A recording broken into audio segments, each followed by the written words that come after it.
Good afternoon प्यारे बच्चों, कैसे हैं आप लोग? अच्छे होंगे।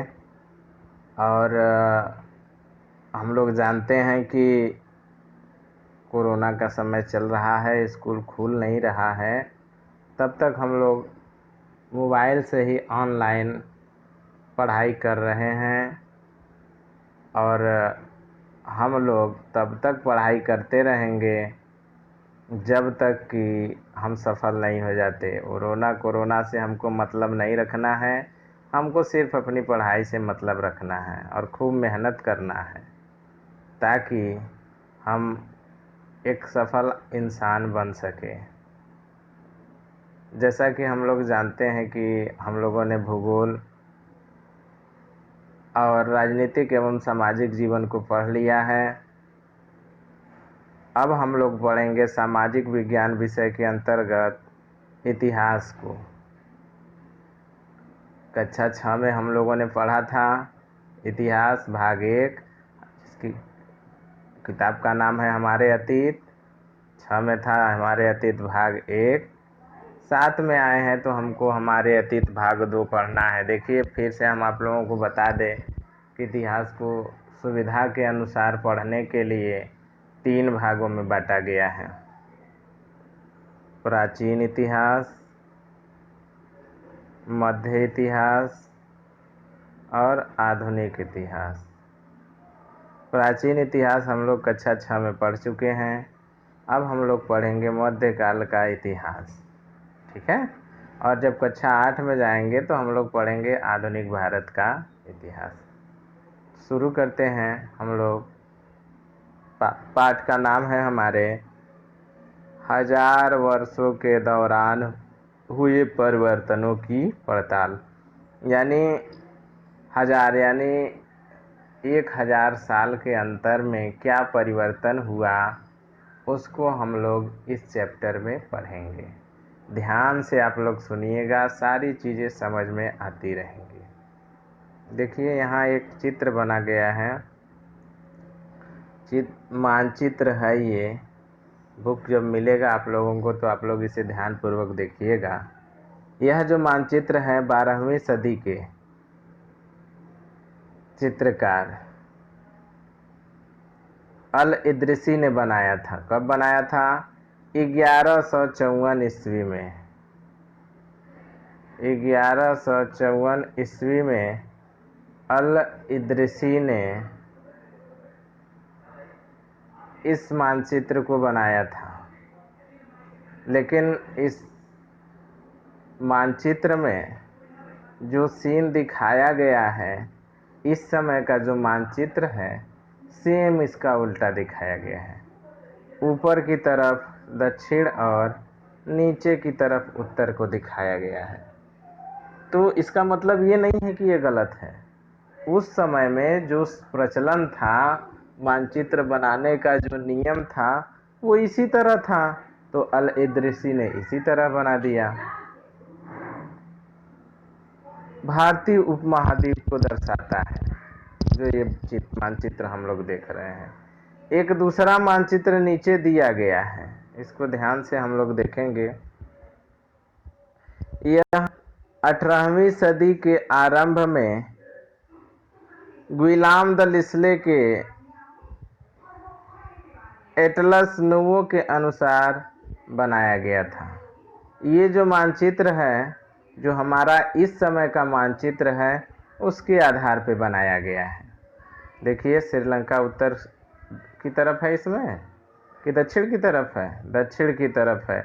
और उसमें जो था, भारत का जो दक्षिणी सिरा है उसको ऊपर दिखाया गया था।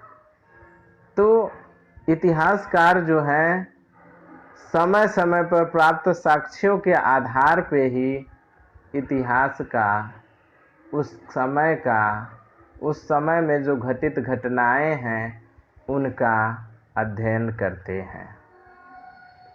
दूसरा वाला जो मानचित्र है ये 1720 में बनाया गया था। दूसरा 1154 में, पहला 1154 में अल इद्रिसी ने, दूसरा 1720 ईस्वी में एक फ्रांसीसी मानचित्र ने बनाया था, मानचित्रकार ने।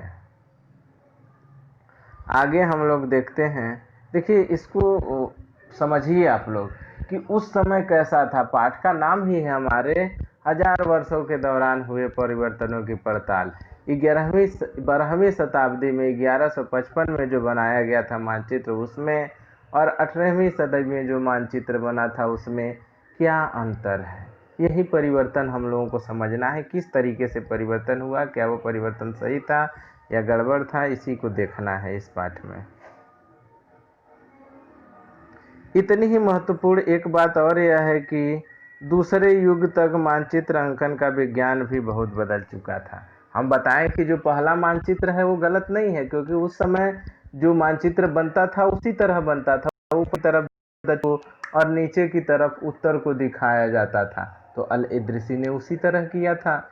इस समय जो हमारा मानचित्र है, ऊपर की तरफ उत्तर और नीचे की तरफ दक्षिण दिखाया जाता है।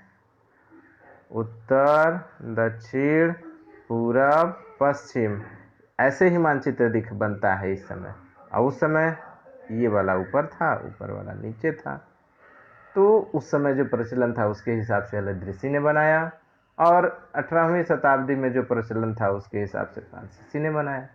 ठीक है, आगे चलते हैं।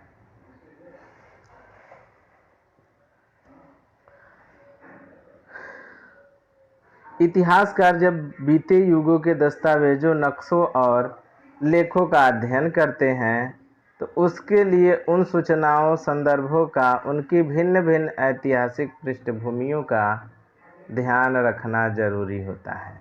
देखिए परिवर्तन कैसे होता है। अचानक परिवर्तन नहीं होता है, धीरे धीरे नई और पुरानी शब्दावली।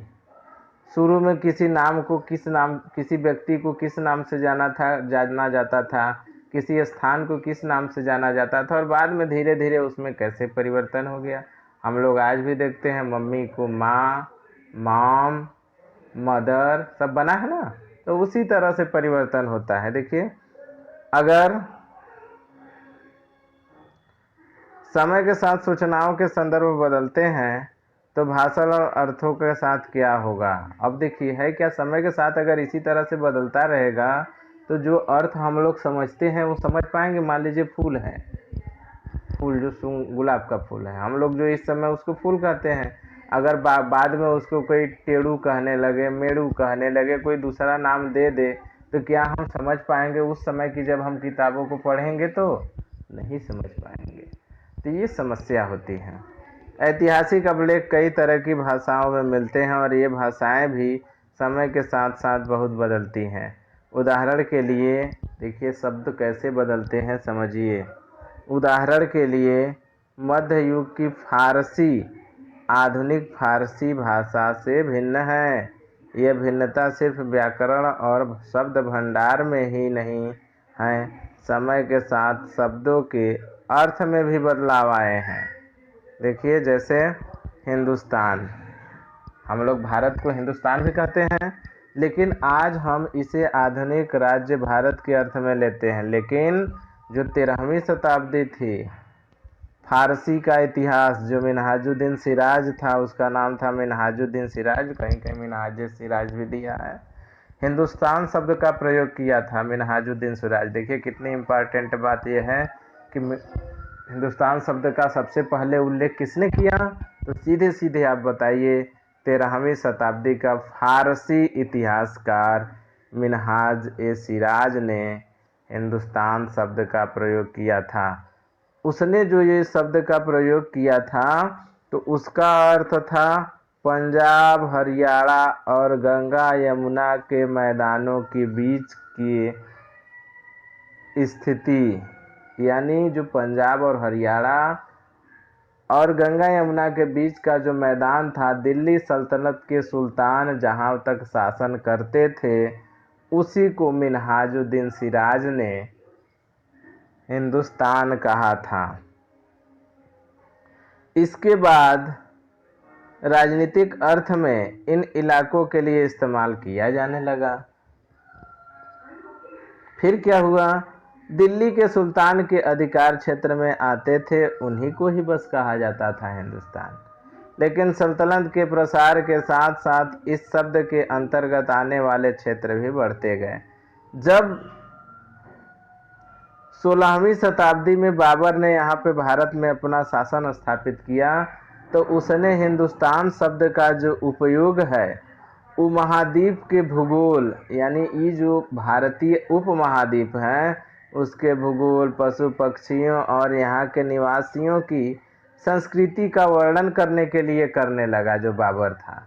मिन्हाज ने तो जो दिल्ली सल्तनत के सुल्तानों का जहाँ तक शासन था उन्हीं के लिए हिंदुस्तान शब्द का उल्लेख किया था, लेकिन जब बाबर आया तो ये भारतीय उपमहाद्वीप के भौगोलिक, पशु पक्षियों जितने भी चीज़ें थी उनके लिए हिंदुस्तान शब्द का प्रयोग करने लगा।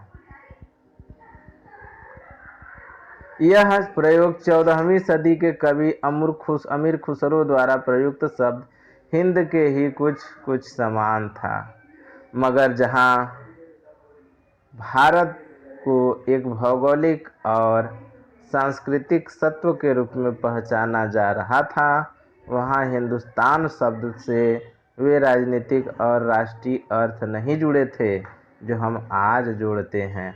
आज हिंदुस्तान कहने का मतलब भारत की राजनीतिक, आर्थिक, सामाजिक सभी भौगोलिक क्षेत्रों को जोड़ लेते हैं, लेकिन उस समय ऐसा नहीं था।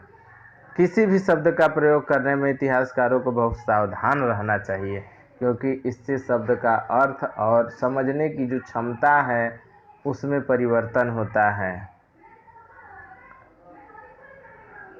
उदाहरण के लिए विदेशी, जो विदेशी शब्द है, हम लोग विदेशी शब्द का जो अर्थ है उसका मतलब यही समझते हैं कि वो हमारे देश का, हमारे भारत का नहीं है, किसी दूसरे देश का, या हमारे देश का दूसरे देश चला गया तो कहेंगे ये विदेश में चला गया। लेकिन मध्य युग में ऐसा नहीं था। मध्य युग में विदेशी का जो मतलब होता था कि गांव में जो लोग रहते थे उन्हें कोई अनजान व्यक्ति जो बाहर दूसरे गांव से आया मिल जाता था, उन्हीं के देश का था, उसे वो विदेशी कहते थे।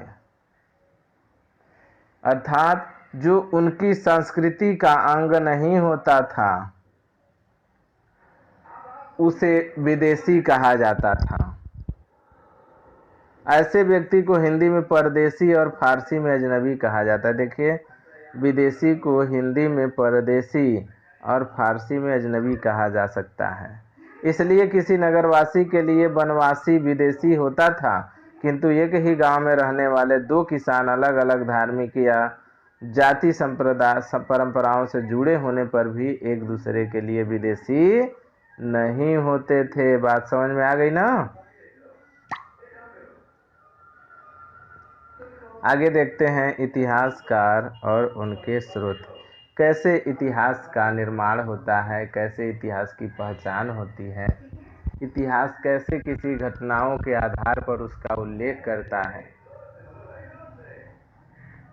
इतिहास किसी युग का अध्ययन करते हैं, उनकी खोज की प्रकृति क्या है, इसे देखते हुए वे अलग अलग तरह के स्रोतों का सहारा लेते हैं। उदाहरण के लिए पिछले साल आपने गुप्त वंश के शासकों और हर्षवर्धन के बारे में पढ़ा, जो प्राचीन इतिहास